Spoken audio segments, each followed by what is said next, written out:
that darn song.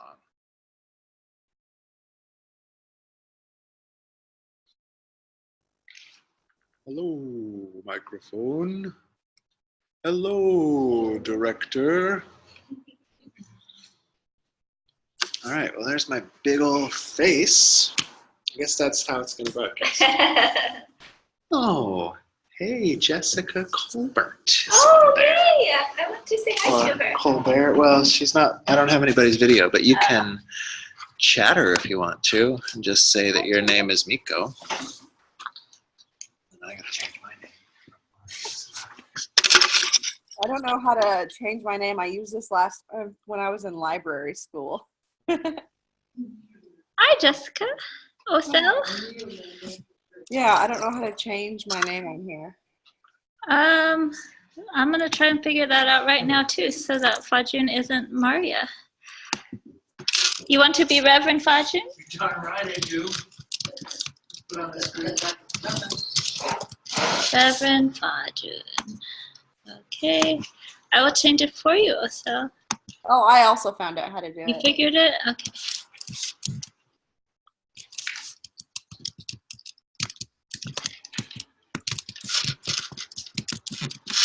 Yay! We did it. Good job. Bye. Who else came on? So Donna's on. See my magic mirror. So many people have joined us for Rocker Room today.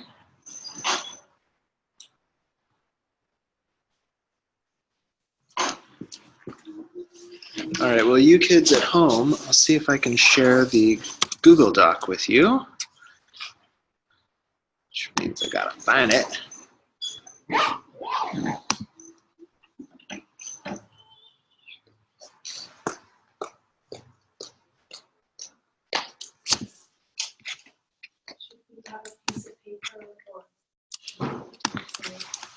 Give me a second.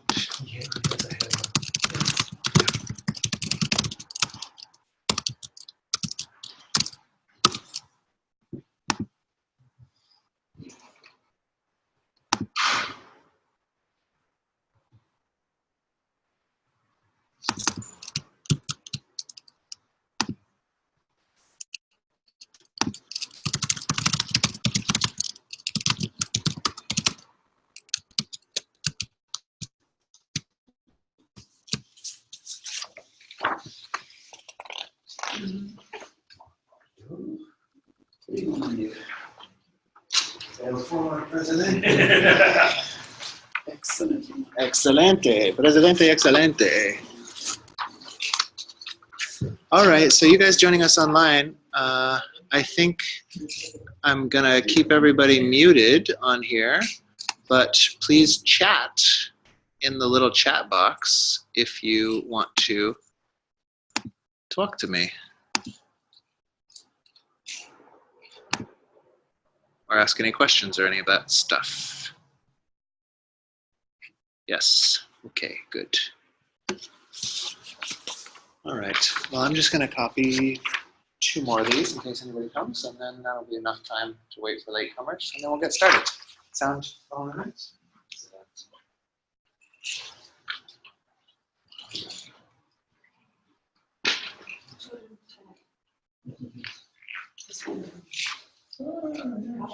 Not moving forward.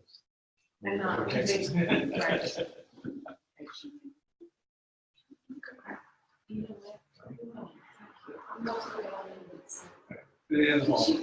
it. Thank you. I was not taking a tool. It has a pen.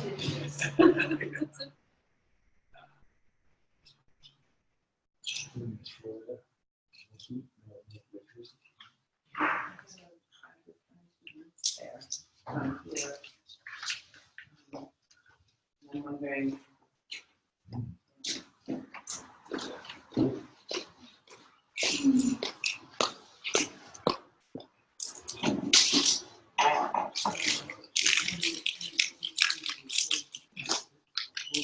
Any technical issues with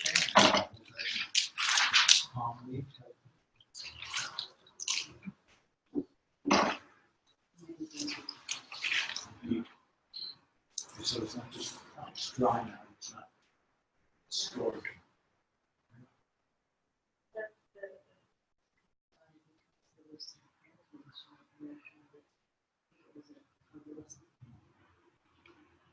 They had a backup release.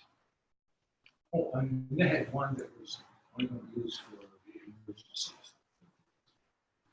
And everybody told them it's an This is an emergency.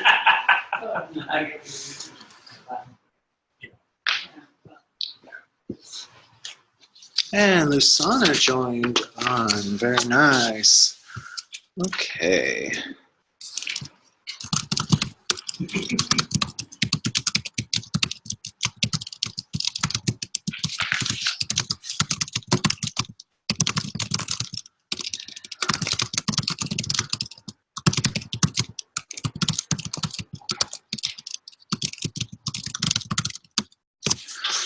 All right, y'all. Ready? Let's do it. So tonight is way back in history, in June or May or something like that. We did Compassionate Debating Part 1, and it was a wonderful class, and everybody went out and started to save the world, and their personal lives all fell in order, and that's why you're back, mostly to celebrate.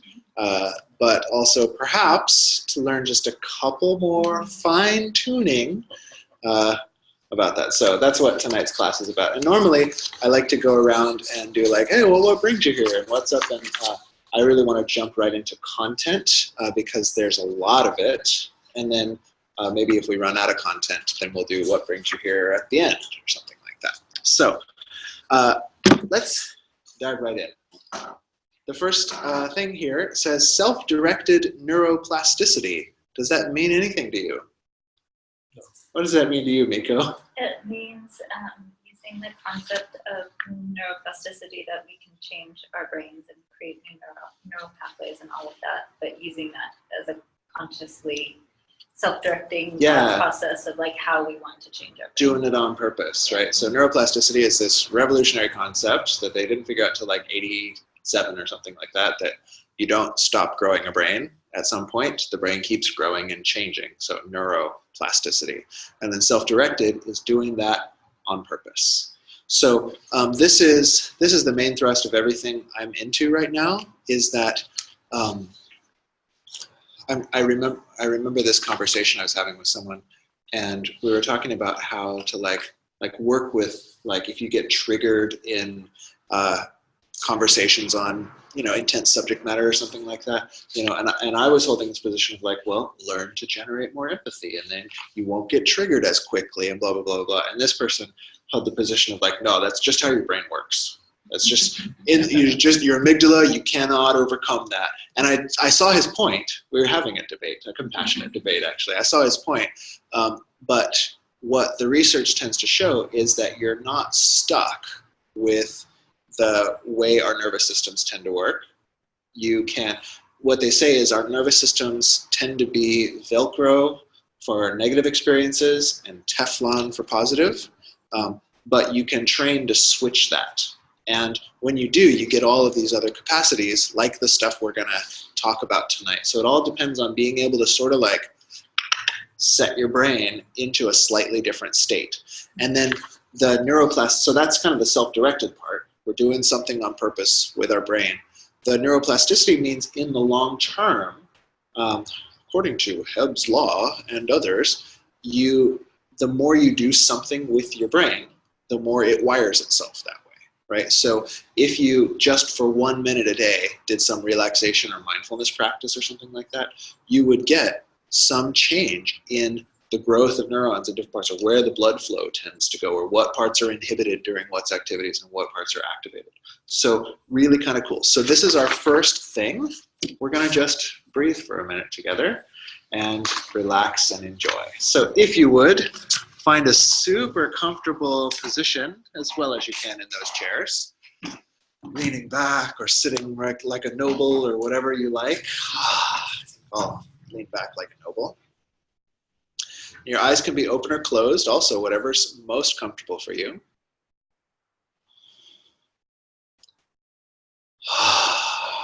And then just take a minute and notice if you're breathing. And if you are, enjoy it.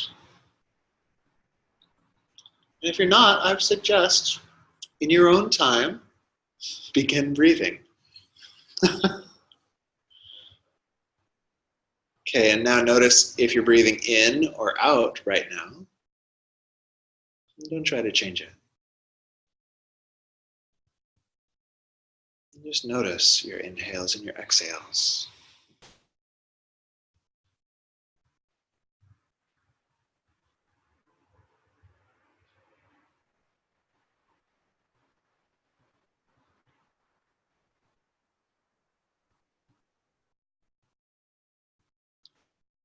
I'm reminded lately when I teach this method of the mindfulness teacher Thich Nhat Hanh, who recommends internally saying, when I breathe in, I know that I am breathing in. When I breathe out, I know that I am breathing out. So you can just try that if the verbal works for you. When I breathe in, I know that I'm breathing in. When I breathe out, I know that I'm breathing out.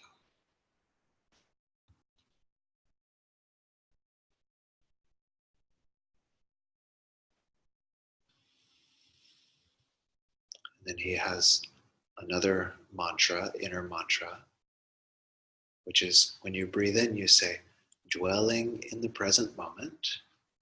When you breathe out, I know that it is a wonderful moment. So just resting in this moment with your breath.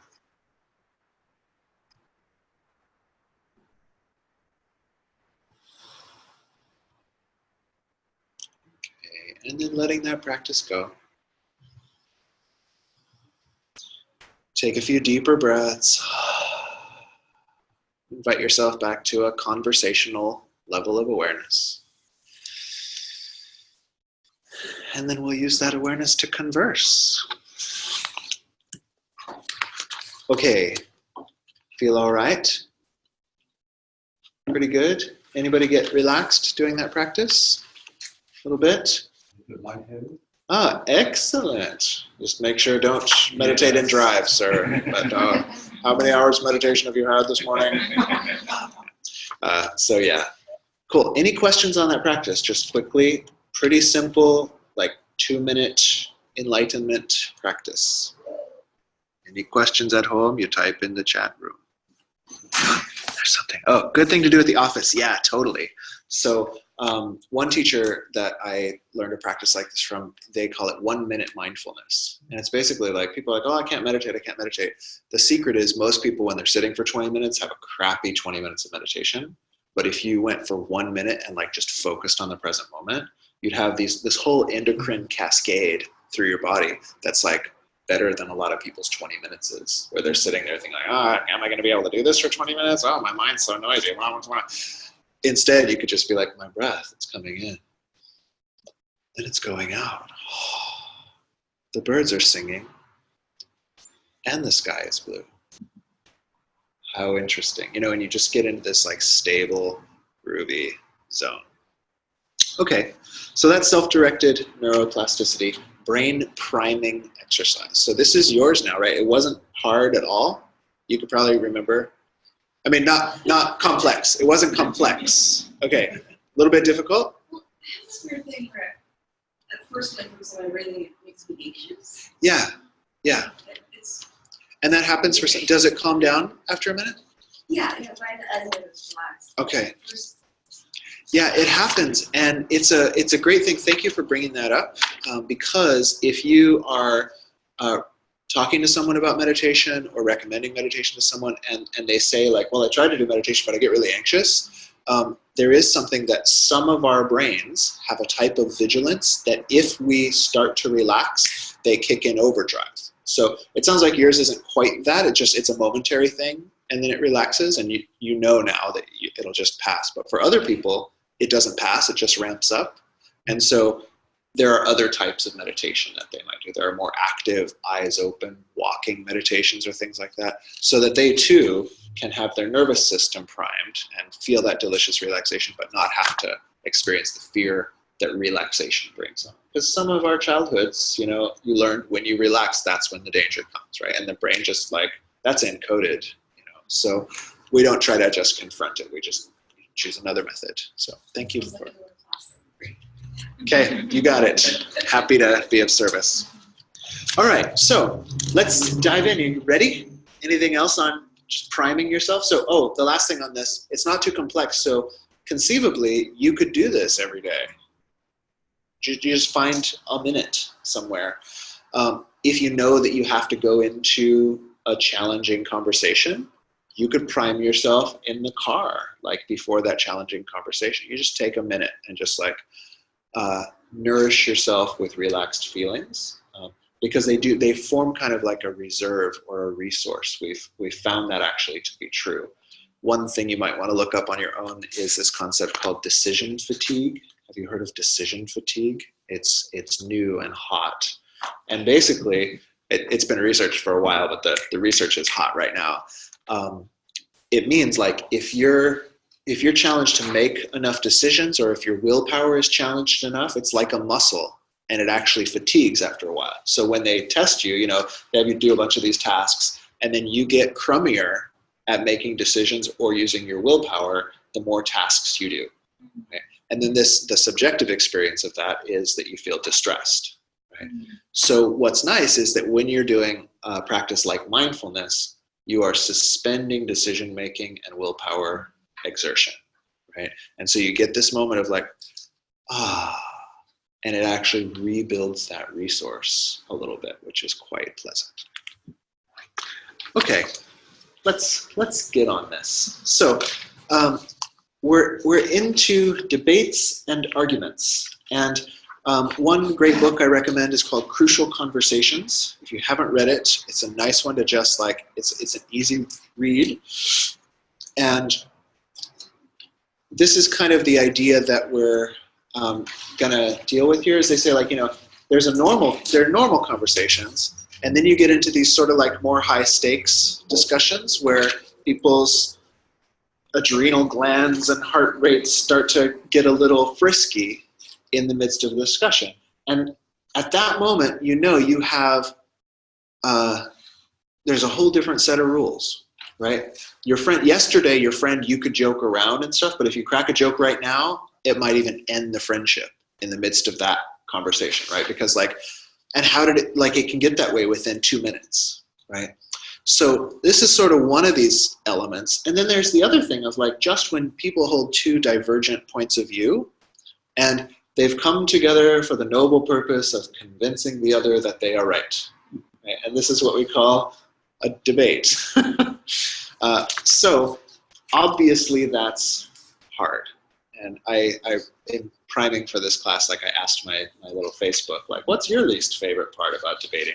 And it was a lot about like that people tend to stick on one point of view without being open to having that changed at all, right? And that's kind of one of the things. It's like we come into this type of discussion, and it's a non-discussion. It's us batting back and forth, why I'm right, why you're wrong, why I'm right, why you're wrong. Another was that emotions get escalated really quickly, and I really enjoyed, like, I guess I have cool internet friends, because a lot of them were like, I don't enjoy that my own emotions escalate so quickly. I'm like, dang, that's self-referential. That's emotional maturity there. So, yeah, so there's a lot in this. And my hope in these classes, this part 2 and then part 1, are that we can like have a couple tools so that ourselves we're not like getting our boat rocked, and then maybe something constructive when you find yourself, oh, it's Thanksgiving again, and Uncle Bob is coming over, or whatever,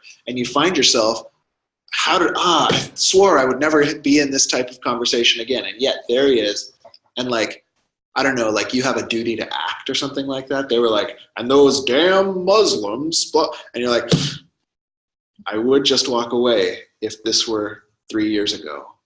But now I have to talk to Uncle Bob about the DAMN Muslims, right?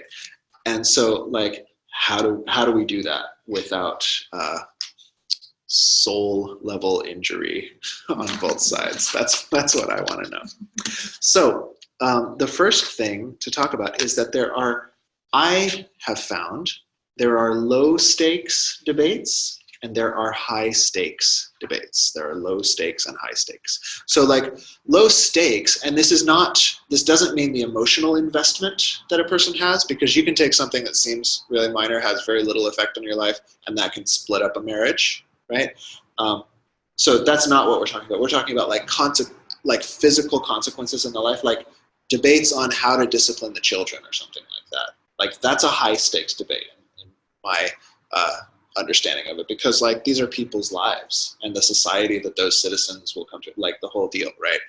And then there's stuff like, like where are we going to dinner tonight, which has almost no consequences except for to your gastritis or something like that, but the emotions may be ridiculous, right? Like there may never be another date again because of that one conversation about dinner. Have you known maybe you've been in a relationship like this, but let's say you had a friend, right, who like they and their spouse still 3 years later were like rehashing the argument about, Eddie's Italian restaurant. And I told you we shouldn't have gone, and then it was a disaster, and blah, blah, blah, blah, blah, right?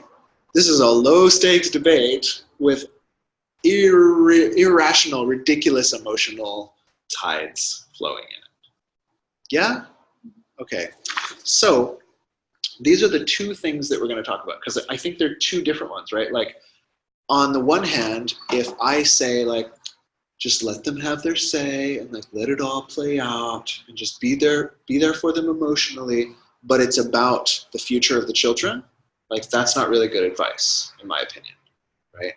But also if I say, you need to set a boundary, you need to make a consequence, you need to call yellow light and leave the room, and it was about where to go to dinner, that also, like there are different methods for different stakes. So that's what we're gonna play with, and I hope you like it.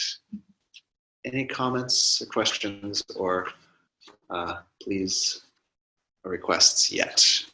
Just before we go on, just checking in. Okay, so we're going to start with the low stakes, because Grandpa always told me when doing your homework, do the easy part first, and then you get yourself rolling. So here we go. Point number 1. Are you guys at home? Do you have the doc? Were you able to pull that up? Text me and let me know. Technology, it's so weird. Okay, so point number 1, debates are not really about facts. They are about empathy. True or false? How have you experienced this? Debates are not really about facts. They're about empathy. Have you experienced this? True, we got a true vote online. Yeah, but low stakes debate. That's it. Okay, so I will tell you, so it sounds like maybe we're not so sure about this. I'll tell you my opinion. Debates are not really about facts. They are about empathy. So, for example, let's take the restaurant example, okay? And who wants to be my brother-in-law who I'm taking out to dinner? Allison, will you? Oh, Jim, you're my brother-in-law. Jim, I thought, let's go to Subway Subs tonight. Like, why are you making that face? Bad experience. I don't want Well, where do you want to go? I want to go to the pizza place. God, pizza, if I have pizza, I just blimp out the next day. And we always go to pizza. That's all you ever want to eat. Okay, Chinese. Chai freaking knees food? Okay. All right, so we're pretty good actors for 7 o'clock on a Thursday. So first, Jim was a great brother-in-law because I said, let's go to Subway. And he immediately was willing to offer, I had a bad experience. For sake of this demonstration, I ignored that completely, just like your brother-in-law will. No, unless you've got a good one. And I told him how he was wrong, right? But this is often what happens. So in this example, what's really cool is that if I knew that what tends to take place is like when it turns into a debate, it turns into a discussion of where's the right place to eat, right? There becomes this emotional kind of overlay of that there's a right place to eat and there's a wrong place to eat, right? Jim was a pretty nice brother-in-law for this example. I got to find a meaner one next time. But when it devolves, have you had one of these things that devolve? Like, what are we going to get the kids for Christmas? Or should I go back to school or not? Or any of these kind of things. And it starts out as kind of like, oh, I had this question. And then it gets to this point where like, well, only idiots are like going for an actual degree nowadays. I mean, like you want to be pulled into the system and just go into debt, and then you're going to be stuck there for the rest of your life. And then you're on your side. Yeah, but you don't know my motivation. My motivation is to help people. And how are you going to change the system if you're just out there just being a hippie with your dreadlocks in the woods all day, like not caring about anyone? It's like, wait, how did we? I just wanted to know if you liked my choice of colleges. So. You're pretty good at doing it all by yourself. I know, I should like paint my face, Diana Ross on one side and Michael Jackson on the other or whatever. Yeah.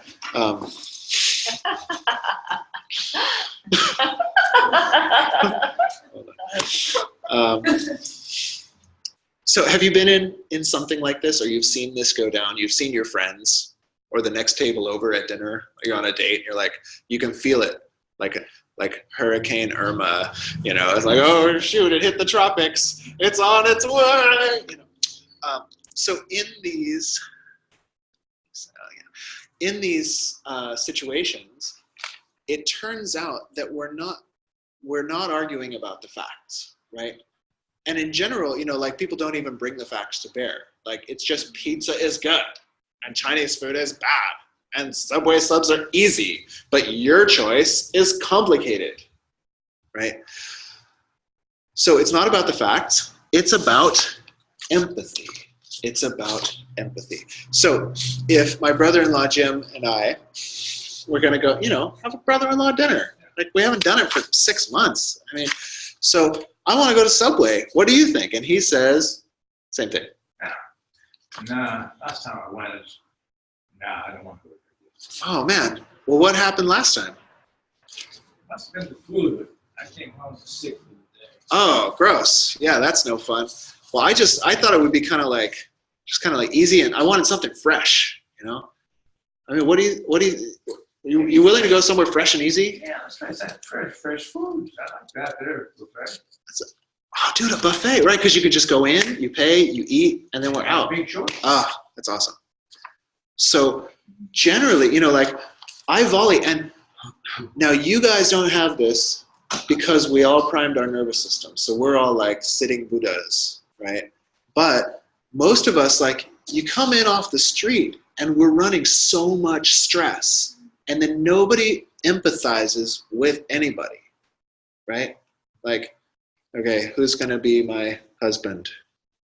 Okay, hey dear, how was your day? It's fine. Fine, you're always so stone cold, right? Like this is what people get at home. It's like they ask, I want to hear what's going on for you, and then somebody says something and then they judge it, right? Like, whereas I might go, how was your day, dear? Oh, not too bad.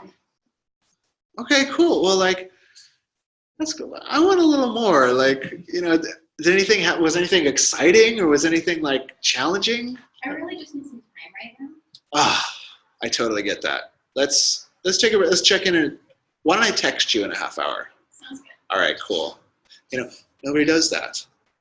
Maybe your partners do, right? But like generally the people, like the brother-in-laws that you're going to deal with are so wound up because they have 80 years of unempathized pain. And they are hoping that if they sneak in, I had a bad experience at Subway, that you will finally give the light of presence to them for a second. Right? But we don't, because our minds are built, not just trained, but built to look for debates. Right? So we're built to look for debates. We're built to polarize. Oh, you think that? Well, then I guess I think this. Right? We're built for that, and then we're trained for it in our colonial education institutions. right? So, you know, who's the savages and who's the, you know, the cops with the white hats, and like, you know, like that's pretty much the foundation stone of our culture. So no wonder we can't get along and talk nice to each other. I guess I need some empathy for that. So, you know, somebody asks like, whoa, what do you think about that North Korea thing, right? And then your sister in spirit, trying to think of all the different kind of relationships, you know, is going to say to you like, well, I think Trump should just preemptively nuke them, right? And okay, so then feel that, because some of you have heard this, like you accidentally like switched to the conservative radio station or something. I did that once, and I was just like, oh no, there's other cars over here, Jesus, what are we gonna do? Right? Because some of the like, you know, the solutions are like, well, I don't know, it's just Asia, you know, that's gonna get hit with the radioactive fallout cloud. Like it's not people. It's like, are you kidding? Like, oh my God. But at that moment, notice, there are no facts. There are no facts involved. What do you think about that Kim Jong, whichever one we've got, right? I think Trump should preemptively nuke them. There's no analysis of what the downstream effects of preemptively nuking are. There's no like what caused. We're not having a discussion about how complexity theory and the Korean War have played into our current system and whether sanctions work, right? We're talking about something else. What do you think we're talking about when they say Trump should preemptively nuke them? Opinions, okay, but take me down a notch. Sure. Yeah, we're talking about their emotion, right? Which is, and there's opinions, you know, but often the opinions are covering this, the thing that we actually don't want to share, because that would require true vulnerability, right? And so when we have to train ourselves, I believe, if we're going to make anything good out of planet Earth, we have to train ourselves. When they say Trump should preemptively nuke them, our mind goes, whoa, they are scared to death. Whoa. You know, and angry. Like, let's not discount that as a healthy emotion, right? Anger can be up in there, right? And so your mind should know, we're not talking about, because I think a lot of us here, I've talked to you after sermons and stuff like that, and so I imagine that when they say that, your mind thinks, oh, we're having a discussion about what good choices would be for overseas policy, right? But we're not having a discussion about that. We are having a discussion about their fear and whether you can handle and see and embrace their fear or not. What do you think? Bye, Lusana. Thanks for joining us. Any notions on that?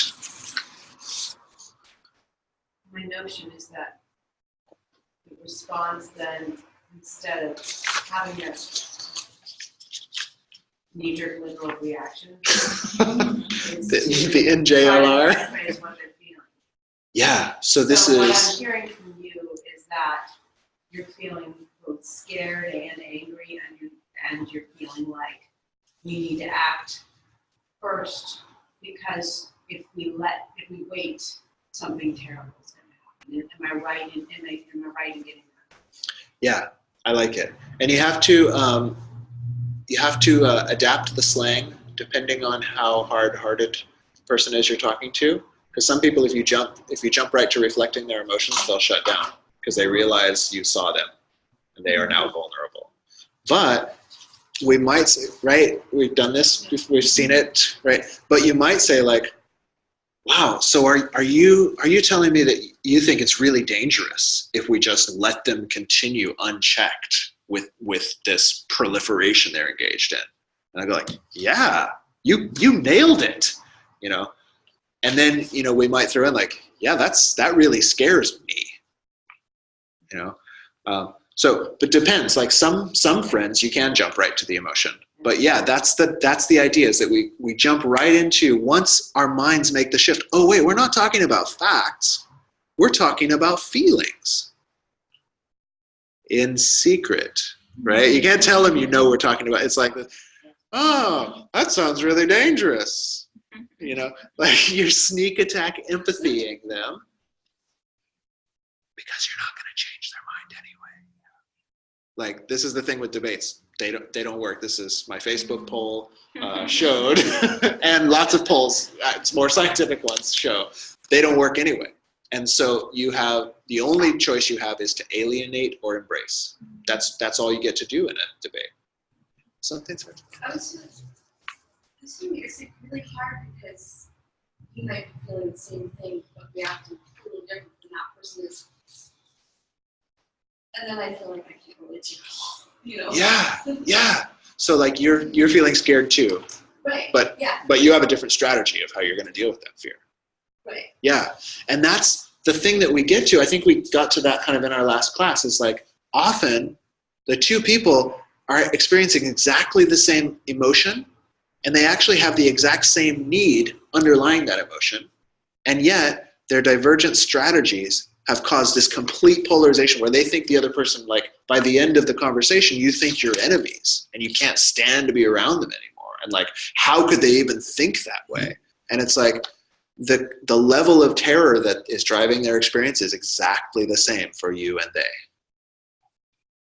And research shows like on the conservative side, the level of terror is actually more intense, just by a brain anatomy thing, That's not a value judgment. It just seems to be what's the case. People who vote certain ways have a bigger negativity bias. So there you go. Yeah, Jim.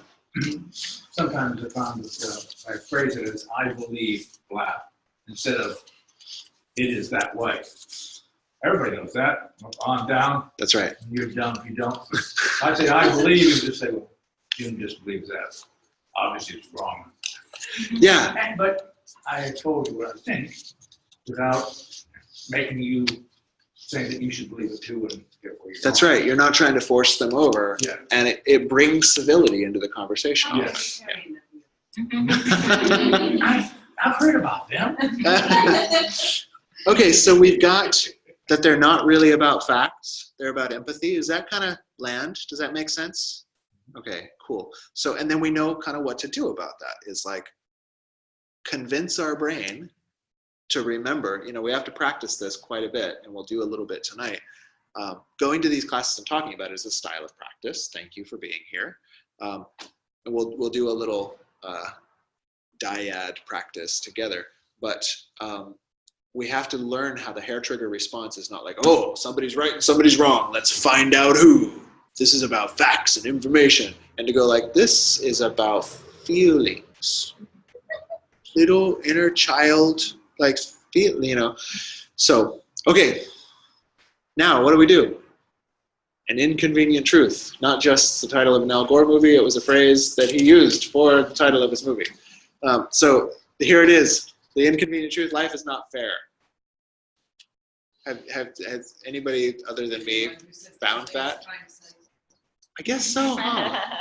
Yeah. I mean, So the Princess Prize was right all along. that's right. Yeah.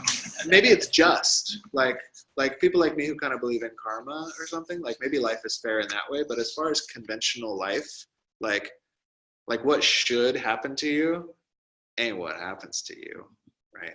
So imagine, if you will, a fair debate in which they realize that what they want is empathy. They grow up all of a sudden and start talking like an emotionally mature person because you asked them to. You're like, wait a minute, you're getting really heated. Would you mind cooling it down? And they were like, well, thanks for asking. I think I will. Thank you. Okay, I was hoping somebody would have that reaction. Right, so rarely, if ever, happens. I've only seen some like very skillful people ask in a very specific way and have that happen with another pretty mature person, right? But generally, like if you've gotten into one of these heated things, it ain't gonna happen that way. So here's the thing. 2 principles. It's your job to be the grown-up, and getting the empathy you want generally means giving a lot of it. getting the empathy you want generally means giving a lot of it. And this is, it can be a little unpopular in nonviolent compassionate communication circles, because somehow in learning this, we learn that it's okay to like long for empathy and to be seen and stuff like that. And then we then start expecting that people will give that to us, right? And we'll get into these conversations where we're like, no, can't you understand? I just want empathy from you. I've never seen anyone get it that way. That crap does not work. I'm sorry to use the C word, but it's, you know, because it's horrible. It's our minds, we have programmed into us that we think things are going to be fair. Like, you know about empathy, I know about empathy, why aren't you giving it to me? I'm making a request with body language that is quite threatening. So how we gonna get the empathy that we need is there are 2 points to this. Why? You know, so I just want to speak to how unfair that is. That's just messed up. I'm sorry it's that way. If I could make it different, I would. And that's why this class is me trying to make it different. We'll go out, we'll be little seed pods of making it different. So it's not fair that it's your job to be the grown-up, but if you want good things to happen, it's your job to be the grown-up, right? It's not going to happen by wanting it and being mad that the other, like that just makes it worse. Then you get the discomfort of being mad, and it doesn't help anything, right? Versus if you can figure out, oh, well, I got to be the grown-up, great. Dang it, Reverend Fudge, you have cursed me with this now. Then you may remember, if I want empathy, I'm going to have to give it away. And there's 2 ways that this works that I think are valuable. If you're writing notes, you might want these 2. One is that it models it, right? So this old like parenting and social justice principle, right? You can't say one thing and model something else and expect to get the thing you said. You'll get the thing back that you did. Like, try it with kids, really, sure. You know, but like it's what the research has found, like with violent protest. You know, most violent protest is squashed by the greater capacity for violence of the establishment, but the coups that do work tend to devolve into autocratic regimes. What did you think? You know, there were these cool socialist proletariat things that took over, and then, but what did you think was going to happen? It's a model of power over. And so you modeled, oh, if you want something, you just take it by force, and then force rules. Like, it's very simple. So same thing in our conversations, right? We can't model, I want empathy, therefore I'll tell you what's wrong with you, right? We have to model, okay, I want empathy, so it sounds like when I said this, you were really unhappy with that. Would you have liked me to respond different? And it feels like this sometimes. I've done this before, like in the middle of a tense conversation with a partner of mine. I was learning some of these principles again in this life, and you know, I caught myself like spinning the argument, and I had to go like, if I hear, let me reflect back what I hear you saying.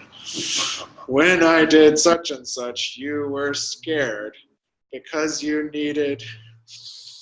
Other people have needs, other people have needs, other people have needs, you know, etc.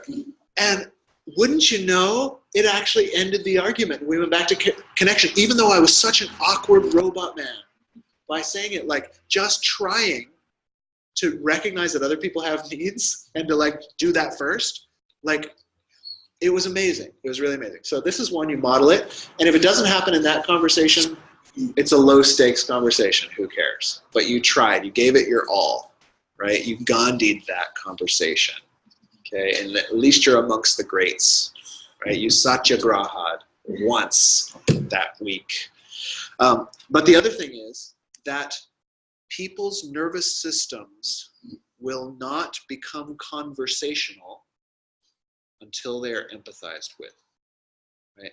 So there's this idea, Daniel Goleman coined the term, I think, the amygdala hijack, which is where you get shocked into a fight or flight mode, and then you're all reptile and maybe a little bit of Rottweiler, right? And none of your higher human capacities for cuddliness and abstract thinking are online. right? So if you just keep trying to win the person over to your point of view, does that help or hinder the amygdala hijack? It helps it stay hijacked. It hinders coming out of it. That was a trick question. But if you give a moment of empathy that really works, if you sense in and they can tell like, oh, they actually give a darn about what I feel in this moment, the brain will start to shift into we rather than oh crap, right? It's pretty amazing. So you've got two, right? You've got modeling and you've got other directed neuroplasticity. Anyway, you've got modeling and you've got bringing them out of an amygdala hijack, right? So life's not fair, but there is brain technology that can make it so where we have mutuality and conversation where only polarization existed before. And that's pretty cool. Thoughts?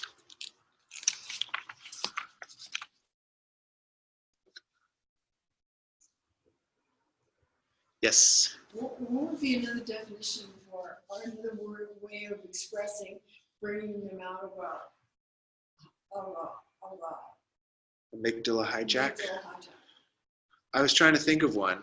Can you think of one? I was trying to think of a good little catchphrase, No. but it didn't work in my brain. Oh, I'm trying to write He that. said empathy leads to conversation. Empathy leads to conversation. That works. Yeah. If we still need something better poetry, maybe we can all write a collaborative poem. And an interpretive dance. Oh, of course. Yeah. Interpretive dance, in case you didn't hear that on the internet. Go for it. Go.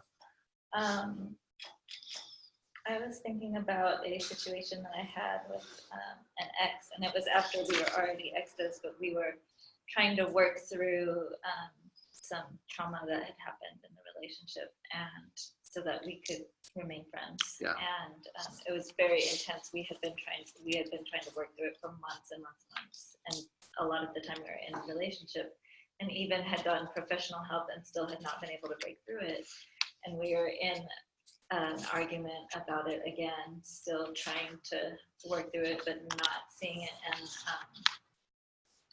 And so I was trying to use the empathy and at the same time demanding empathy.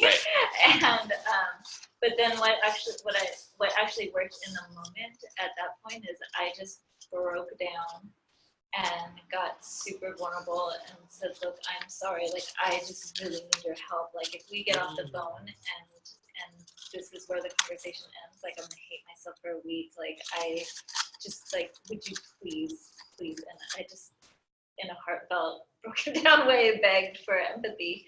And I think, I don't know, so it just made me think of like vulnerability as an option of like helping to switch out of Totally. the hijack mode. Yeah. If you can't necessarily see their vulnerability or get through their defensive shielding or whatever, we can always do it ourselves and model that. And it's a resonant thing. Like if we model it ourselves, it almost always has an effect, except for upon the most stone-hearted.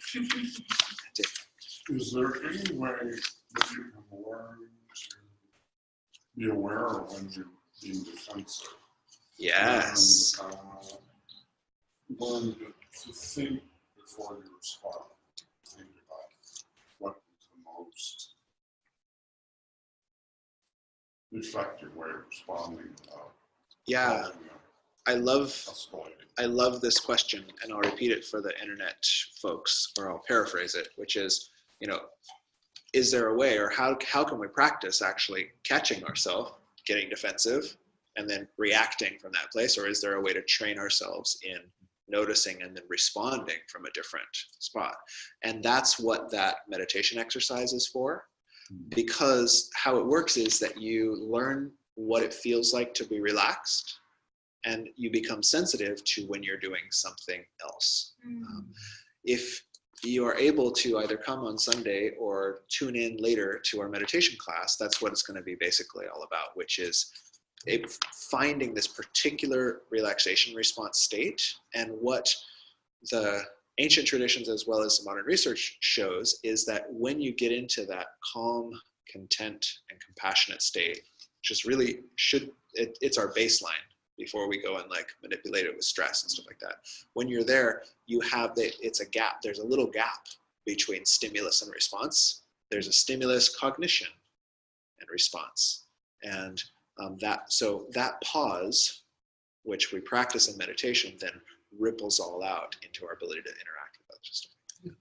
There's also doing exercises with others or super secret Buddhist technology. Do you want to know?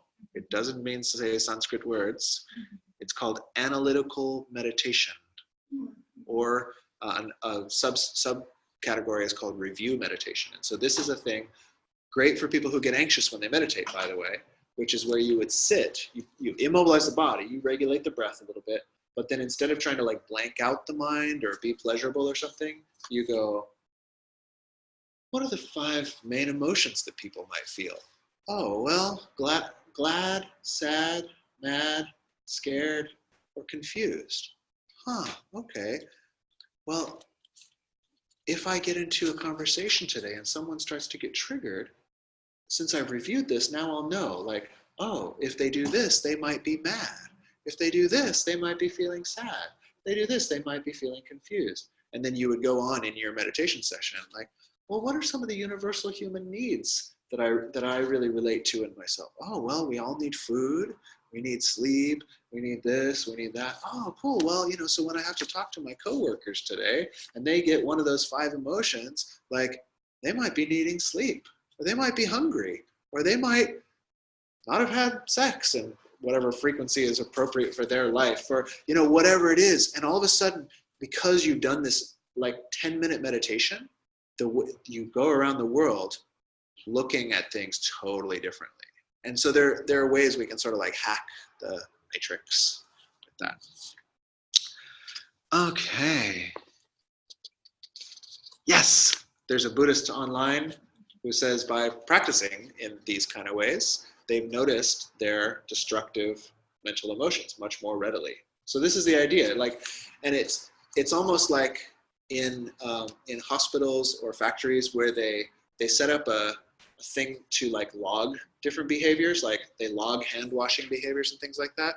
You don't have to tell the people wash your hands more. When we know that's being logged, hand washing gets into compliance with the guidelines, right? Before it was like, oh, they did half the time, the nurses. And then once there's a sensor or you have to like click off or whatever they do to log it, now everybody washes their hands. So very similarly with these type of practices, you can do Buddhist or Shaivite or Jewish or whatever you like, right? It's the fact that like, wow, I'm really getting stressed out. You've already won. Like you may still have a number of crummy conversations in the intervening 5 years until you're enlightened, but basically noticing it, like that's the whole thing. Like if you can notice it, you've already changed your brain state. Yeah, one more. I just kind of had a question around this, noticing our own, when we're getting into this debate mode. For me, I think there are times where I don't notice it because what happens is that there's some kind of shadow projection happening. And so my brain goes into that like wanting to polarize, but it happens in a way that I don't even catch that that's what's going on. Like it really feels like, oh wait, but no, this fact and this fact and this fact. But actually what's happening is that there's a shadow projection just trying to push something away that I unconsciously think not okay. And so then like, and in hindsight, work you with can see that clearly. Totally, in hindsight I can't, but in the moment that's not, there's nowhere on my radar. Yeah. Well, I think for today, I'll say practice ecstasy meditation. Relax, enjoy, pleasure, because having that makes it easy to deal with all these other challenging mental things, right? We're less likely to shadow project when our body feels we're safe, right? And so on. But then there's a whole, like, what I would say, it calls to mind that, like, it's not you come on one Thursday for an hour and a half and then we fixed all of our communication problems. Like you kind of have to be committed to a path of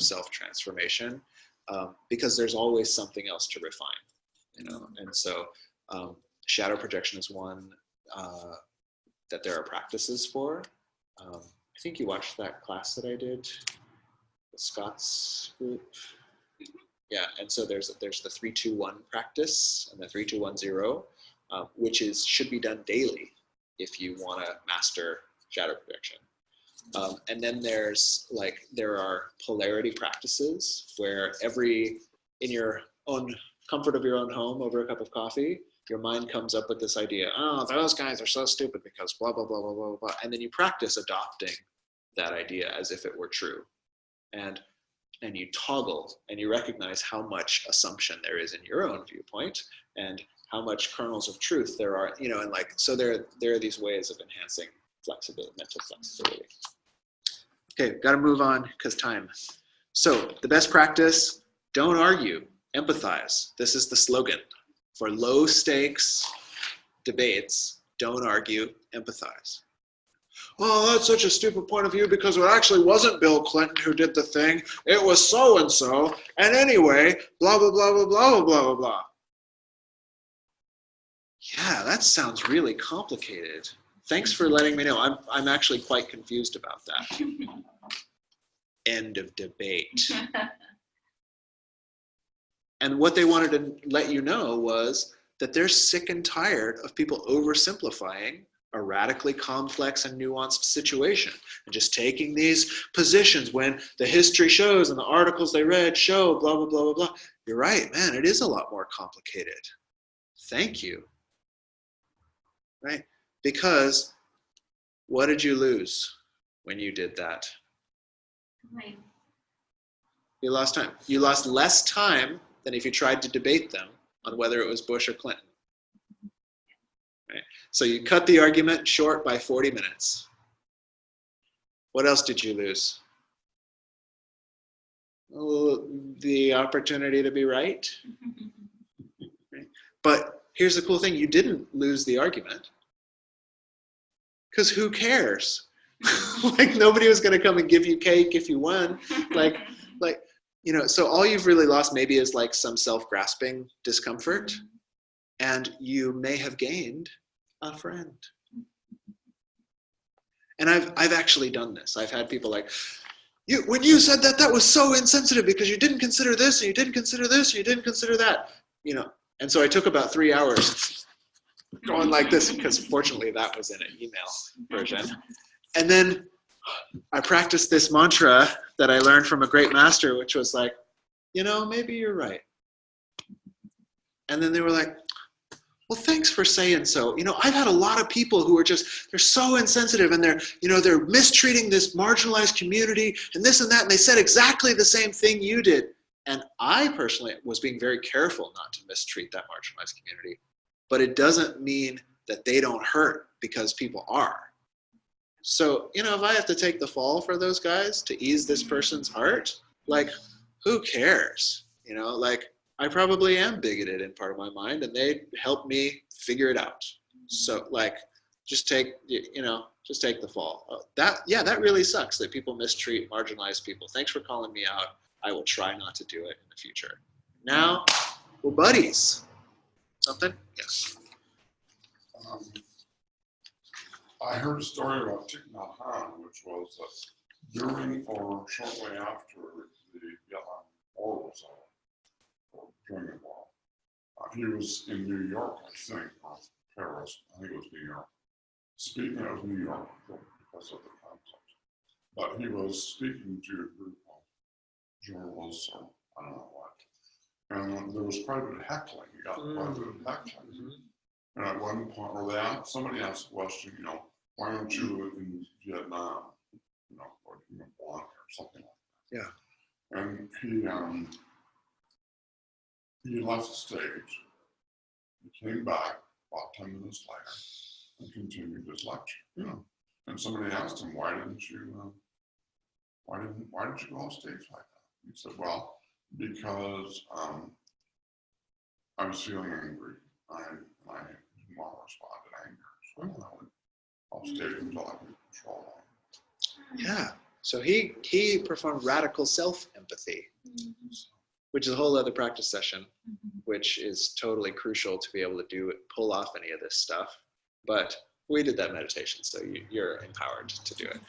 You've got the tools, and we're good-hearted people, and that actually counts for a lot.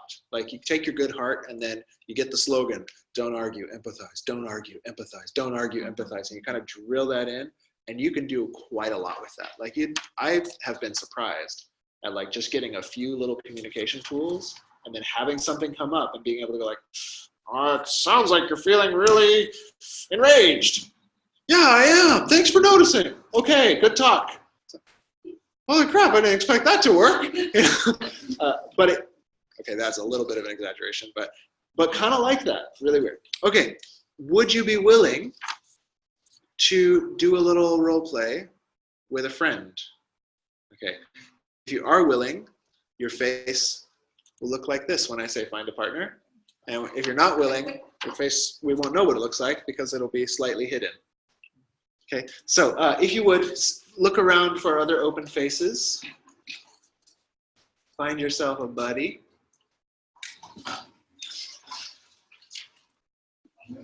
Okay. We got those guys, we got those guys. What are you willing to film? Okay, here's your assignment. Okay, we're gonna make it short, and it's written on your paper for ease. How nice. So, partner A, let's have that be the shorter-haired person.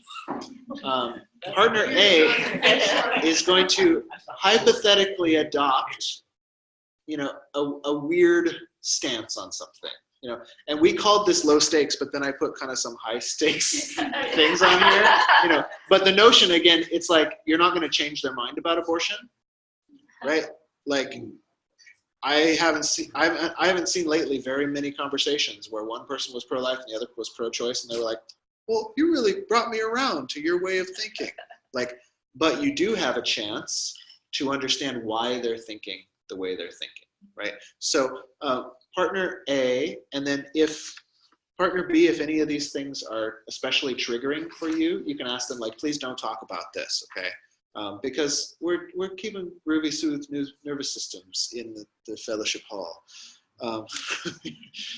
So partner A is going to be like, "Well, I think we just should abolish the tax system entirely. The IRS is a demon parasite that wasn't in the Constitution, blah, blah, blah," right? And Okay. so you get what partner A is going to do?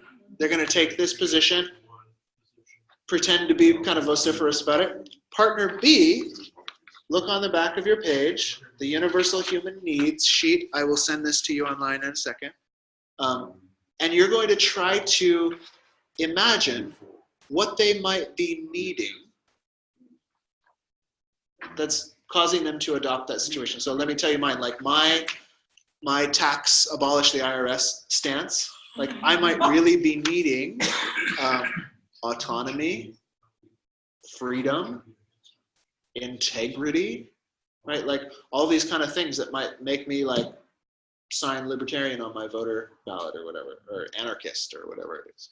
So, okay, so partner B is going to try to empathize and then just say like, "Wow, it sounds like you're really into freedom," or something like that, just as a little practice. Does that make sense? Simple enough? Okay, so short, yes, no? Is it supposed to be something actually? No, it's totally thespianism. Yes, acting. Okay. So just come up with kind of slightly extreme position, lay it on them, and then they're going to empathize with your underlying needs. You kids at home, I'll send you a needs thing. And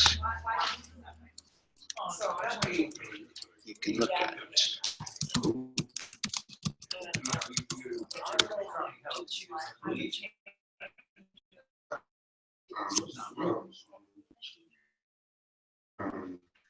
I'm advocating abortion. Yeah.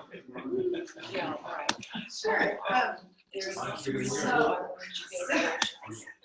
it sounds like socially, that self-responsibility and that ability to take care of have is your own choice about how that person protects yourself. So that right, isn't that right? Okay, here's the list of universal human needs from Nonviolent Communication System. And you could check it out. Maybe we could talk about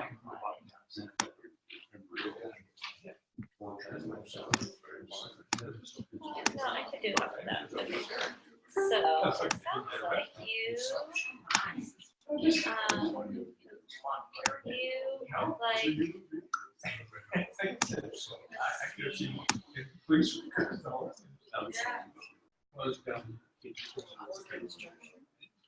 yeah, maybe order instructor, maybe some safety for the women. And maybe some stability for the families.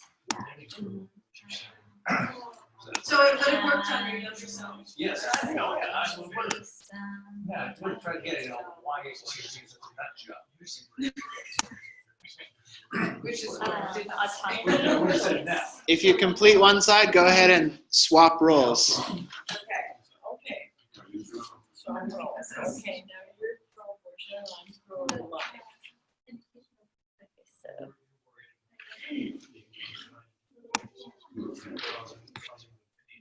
Well, abortion. I think of something that would be extremely liberal. So I think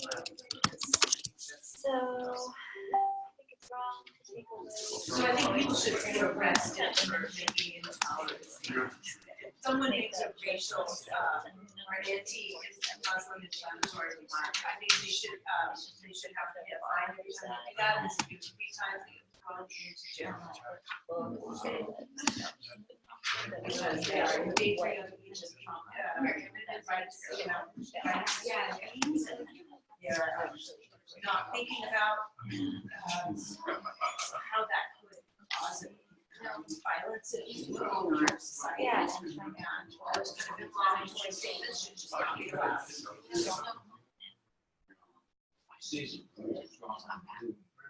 Well, you're wrong, because only God can take a life, and God put us on earth to create, and each child, the unborn child has Nancy, civil rights too. are you doing the exercise? Yeah, but we're Yes, I think sure. it's for us to be You're supposed to empathize with her. I'm supposed to inside. Yeah, you were telling her what was wrong with her Oh, I argument. see. Okay. Choice.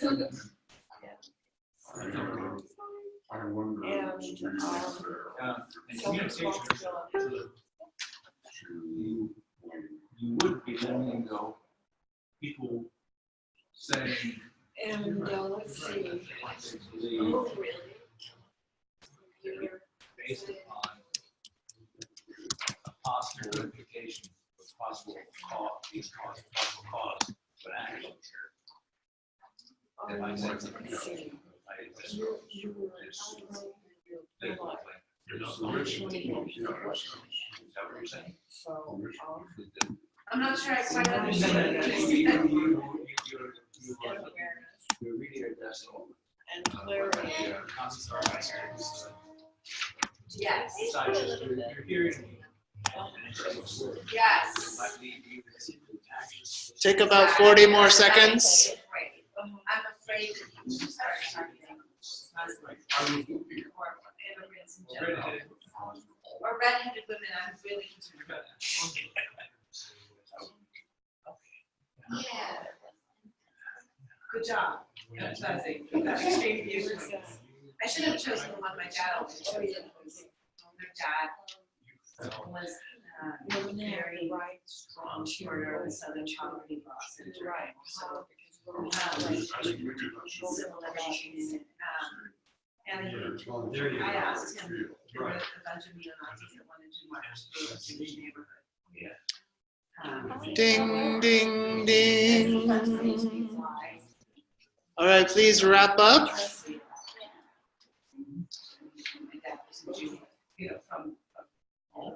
And we will continue our class.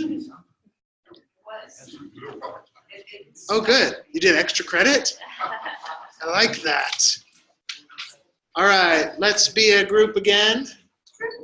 Group again. I'm Reginald Group again. At your service. Okay, anything to report? How did it go? What went wrong? I mean, how wonderful was it? Darn negativity bias. Somebody give me some empathy. She teaches this stuff. Not fair. But wait, I told you it wasn't going to be fair. So you were warned. I mean, wait. You really had a value for fairness and mutuality that wasn't met by the way I set up the exercise. Oh, cool. Okay, tell me more. It was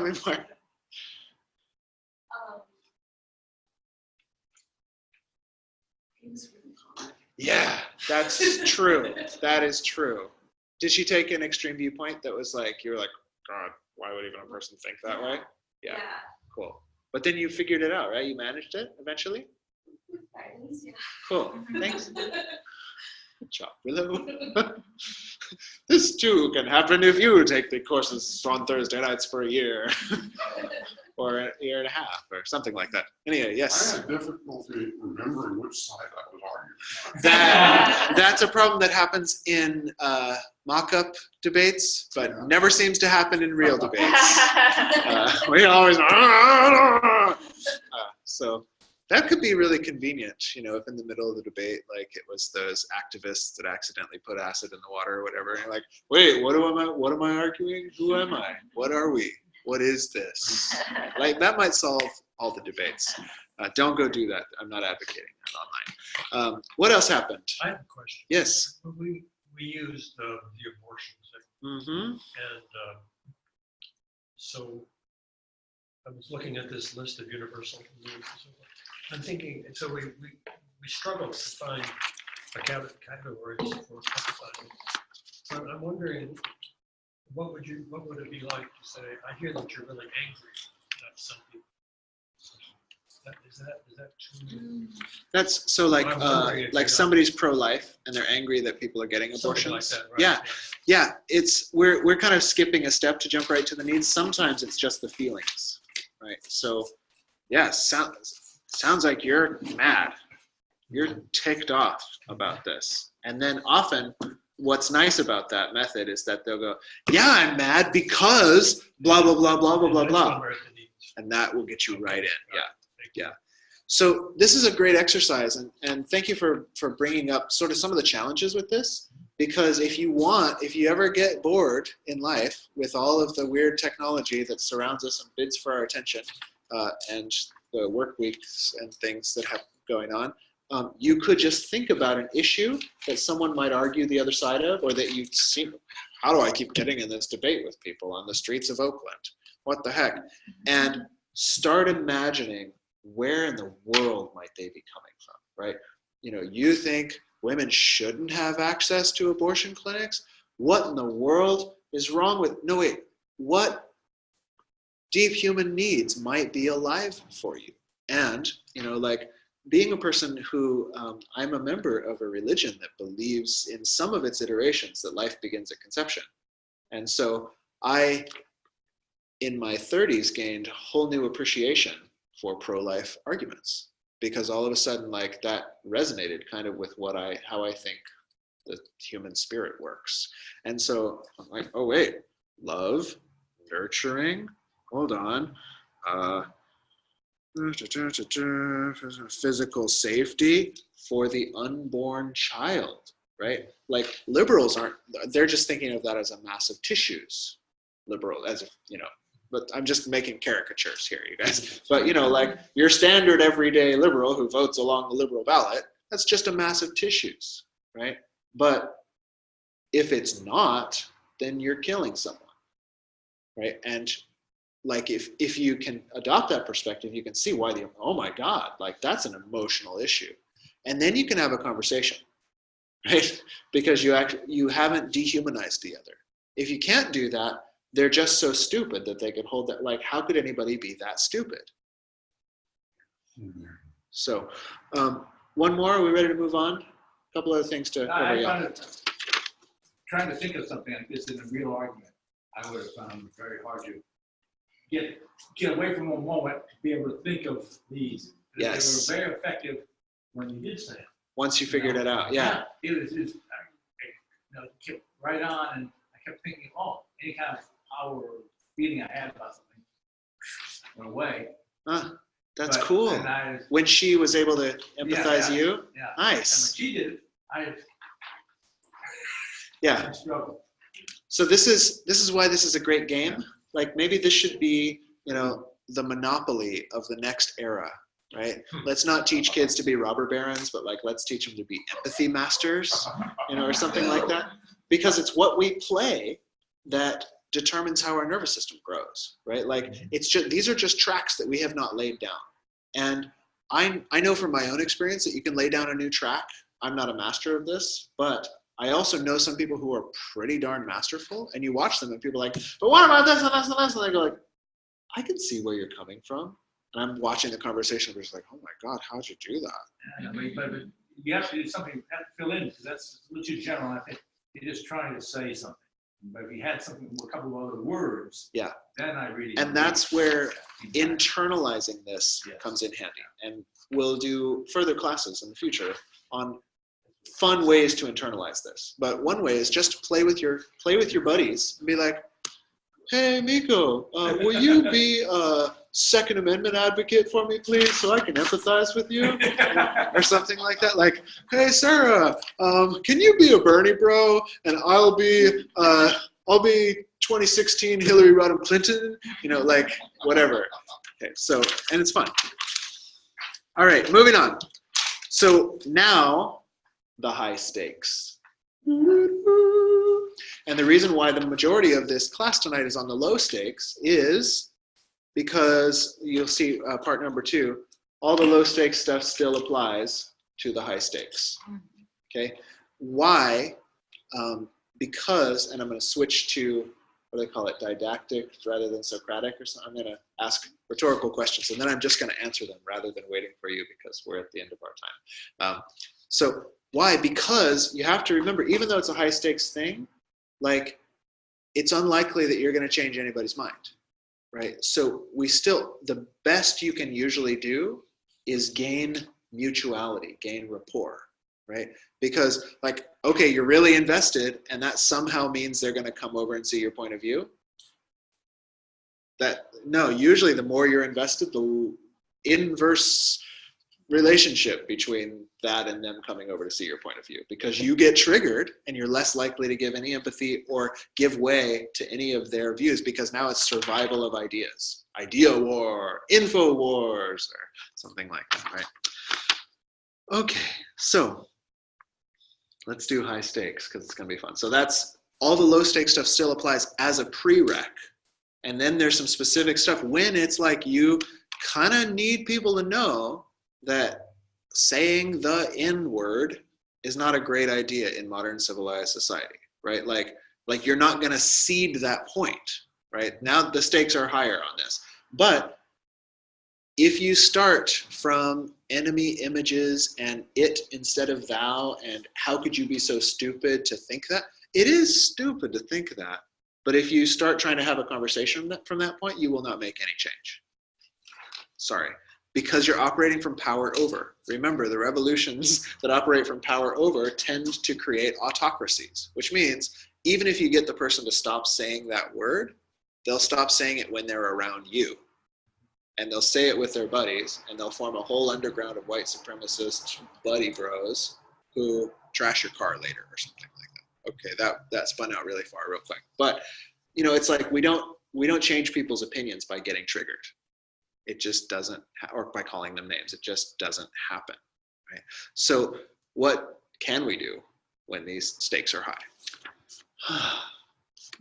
Practice in low stakes situations. Okay, so here's the first one, which is my least favorite New Age platitude and why it's true.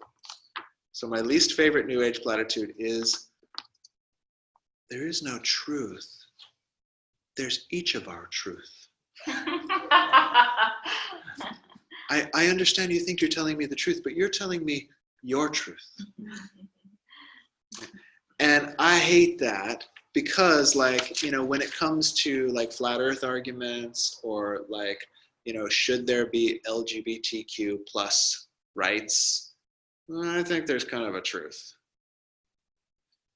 My opinion is that there is truth. Sounds like alternative facts. That's right. But so here's this thing, this little slant that kind of makes the New Age platitude actually quite functional. When we're in these kind of debates, what people are arguing for is the thing that they think is going to work to get human needs met. Right? We are arguing for the thing that we think is going to work to get human needs met. This is one of the, sorry, my Buddhist colors will be showing, but one of the great things that, Lord Buddha is famous for saying, which he says, all beings are equal in that they crave pleasure and wish to avoid suffering. Right? We all the same, even sociopaths, right? They want to be free from suffering and they want to move toward pleasure. So if we recognize that when we come into these debates, we're coming with what we're going to argue for is our strategy to make that happen for me or for many people or whatever. Okay, more bad news. There are no 100% effective strategies that we have found yet. I mean, like maybe in the lab, like 100% of the time we can get hydrogen and oxygen to split off into their like that, but like these things are a lot more complex than that. So when you're talking sociology, when you're talking human relationships, you can get like 90%, or you can get like John Gottman's marriage counseling clinic, right? It's like 90%. He can predict which couples are going to get divorced based on reads of subtle facial expressions while interviewing them. That's pretty good. But then you still got this 10% thing. And when it comes to a divorce, that's a pretty big window, right? Or like, here's my plan to solve the problems of society. But then Vesuvius blows up, right? Like, so there's a lot of uncertainty in our best held strategies, right? So there are like truths that we can find. Like, for me, I think that while democracy sucks a lot of the time, it's pretty much the best thing we got because it's a power with and not a power over model. And I think that it's true that power with models are better than power over models. But then there's all sorts of stuff in there that it's like, well, no, I thought of a great autocratic model that if I were the dictator of America, then no one would be hurt anymore because of this and this and this and this, right? And we're all going to argue these positions to try to get happiness for either me or my tribe or all of us together. And if we come in with this notion that one of us is going to be able to wrestle the other into agreeing that we found the 100% truth, we've started off on a very wrong foot to have a constructive dialogue. What do you think? Yeah. Sometimes I have just sort of not been, just sort of given up and said, let's agree to disagree. Yeah. That seems to be used, but I don't know. I feel a little bit satisfied by it. Yeah, I get the same thing, right? It's okay. It's better than like losing your friendship. Yeah. But then you can never talk about nuclear non-proliferation or whatever it is, right?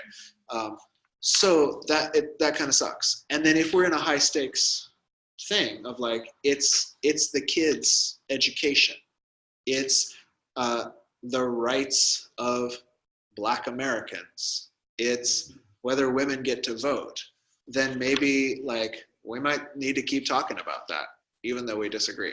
Like I might really just need to be tenacious about winning you over to my non-100% point of view. There could be an alternative universe out there where women don't vote and society's great. I can't really imagine it, but it's like anything's possible in the universe. It's weird. I don't want it to happen. Let me be perfectly clear.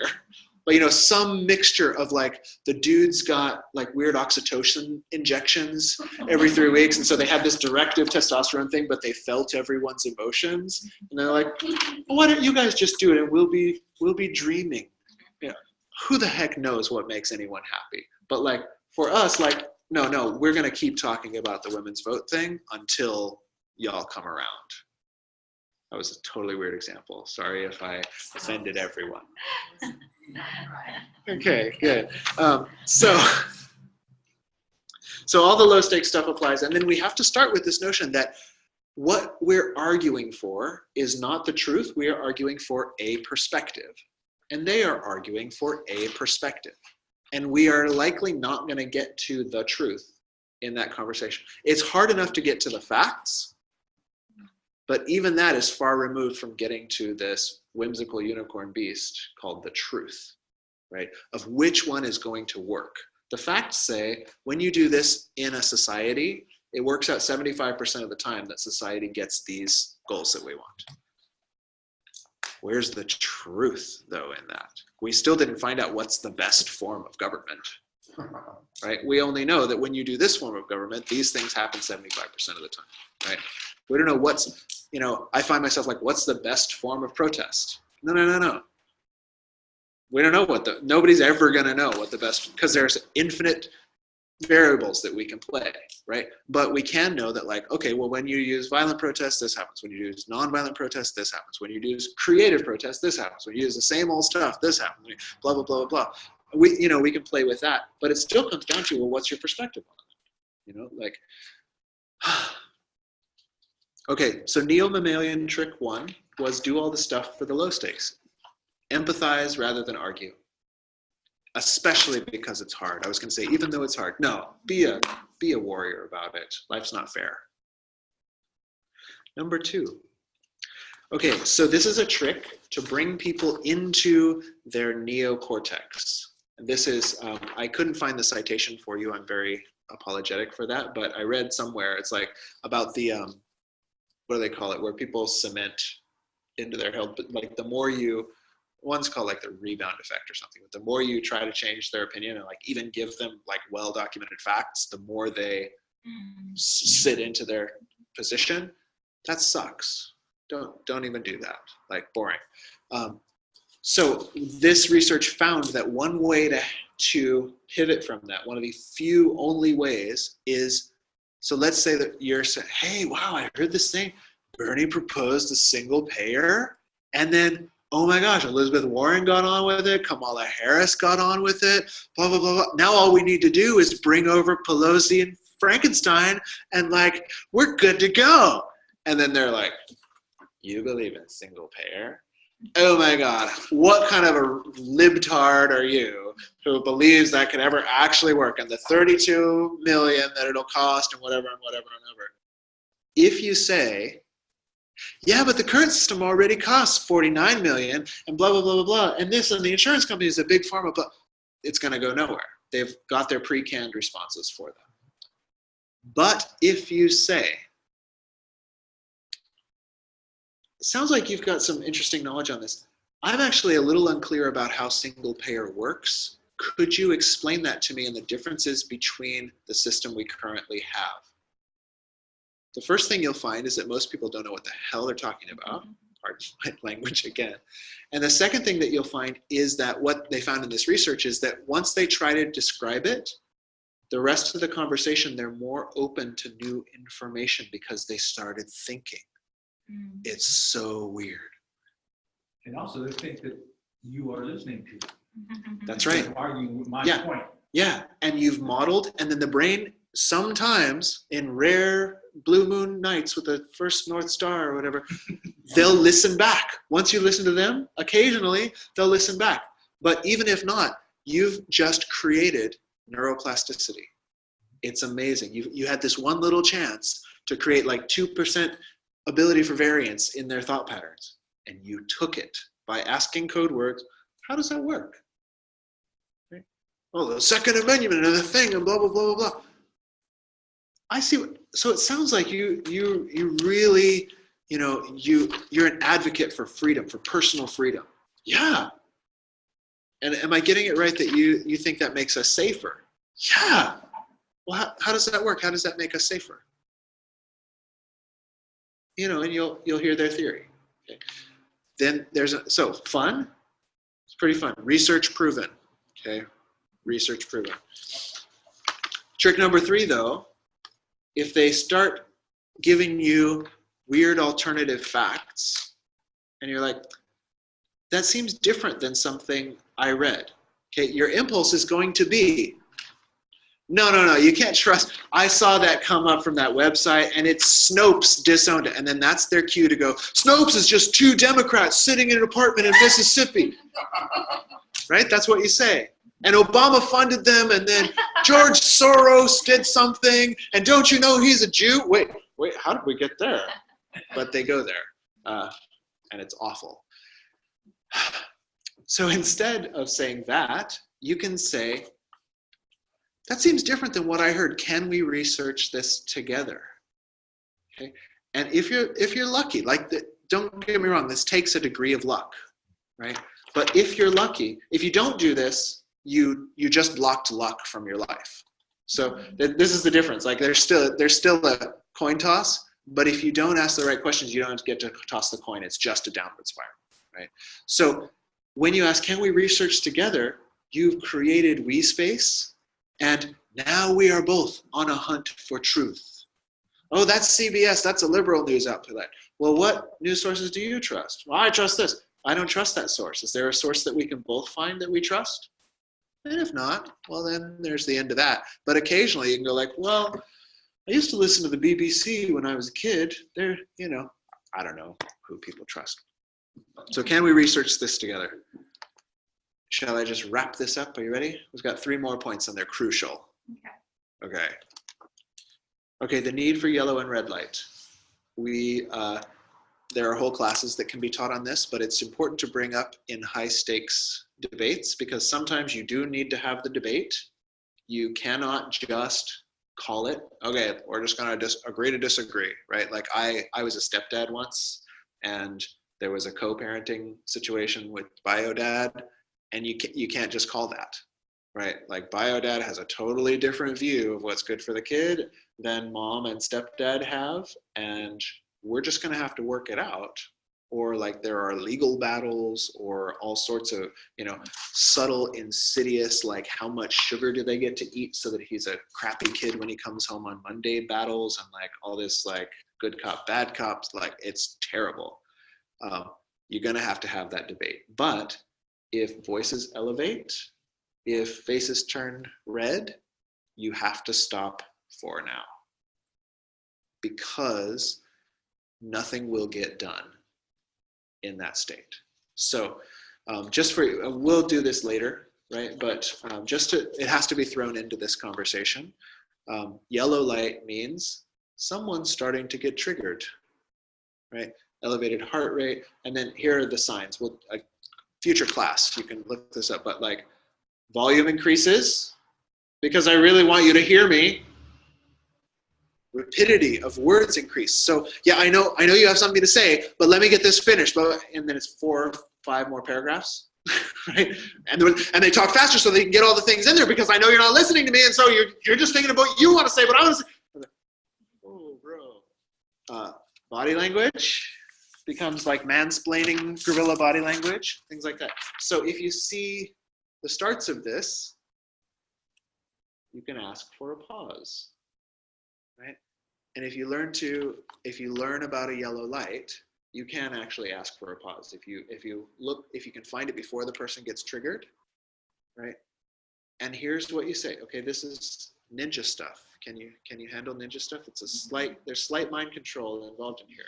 To get it to work, you have to say, ooh, I'm feeling a little off my center. Would you mind if we just take a break? I'm gonna get a glass of water. Okay.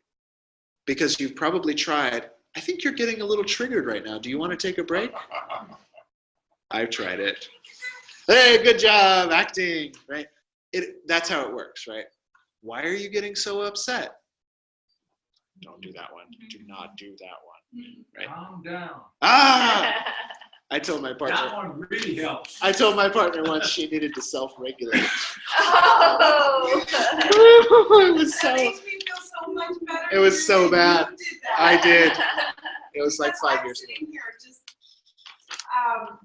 you know, I'm here, here's my moment of complete owning up to something. I yelled at my kids before I came to this class. Yeah. I shouldn't have. I should have taken a break. And I kept thinking, this is my 4th compassionate communication. Why have I still not learned how to do this with my children? Why? Because it's hard. They follow you with your brain. They do. There's no escape. And they don't just follow you in your brain, they follow you into your room and the bathroom. Yes. My son will open and close bathroom door and Yeah. come in and continue to. That's right. That's right. I So was over staring. so that's special case with kids. We'll have to figure that out. But often with adults, you can say, I'm getting a little worked up. I'm gonna go pour us a drink. Sometimes that's a bad idea, but make them a virgin drink, you know. Okay. Sometimes it works. No 100% truths in the area of pouring them a drink. Yeah, hey, a cup of coffee. So if it's a red light, that means you are going to need to take at least a half hour apart. Okay, them's just the rules, because I don't know if I know anybody whose nervous system can come from a full red light trigger back to the capacity to generate empathy for self and other in less than a half an hour of complete separation. So just know that that's important. If you have to have the conversation, like, you're allowed to take breaks though. Even boxers do that. And they will get their coach. You can text me for fun. Hey, champ, you're doing great. Okay, you're gonna get in there. They go low, you go high. You know. Okay, and then we got the last couple things. These are crucial, and I just want to give you a taster for them, because 2 things. And we're running slightly over time. Go if you have to go. I am not offended. Hopefully, you're not offended that I'm gonna say these things before we finish officially. They have to be included, or else we would be giving an incomplete thing. It would be all compassion and no boundaries, right? And that's not appropriate for these high stakes situations. But then we can expand on this later. Because really, if you just work the low stakes stuff, like, that's a lifetime worth of work. And it will change almost everything. If you just pound it in, it's not about arguing, it's about empathy. It's not about arguing, it's about empathy. You can actually, like, win an argument that way.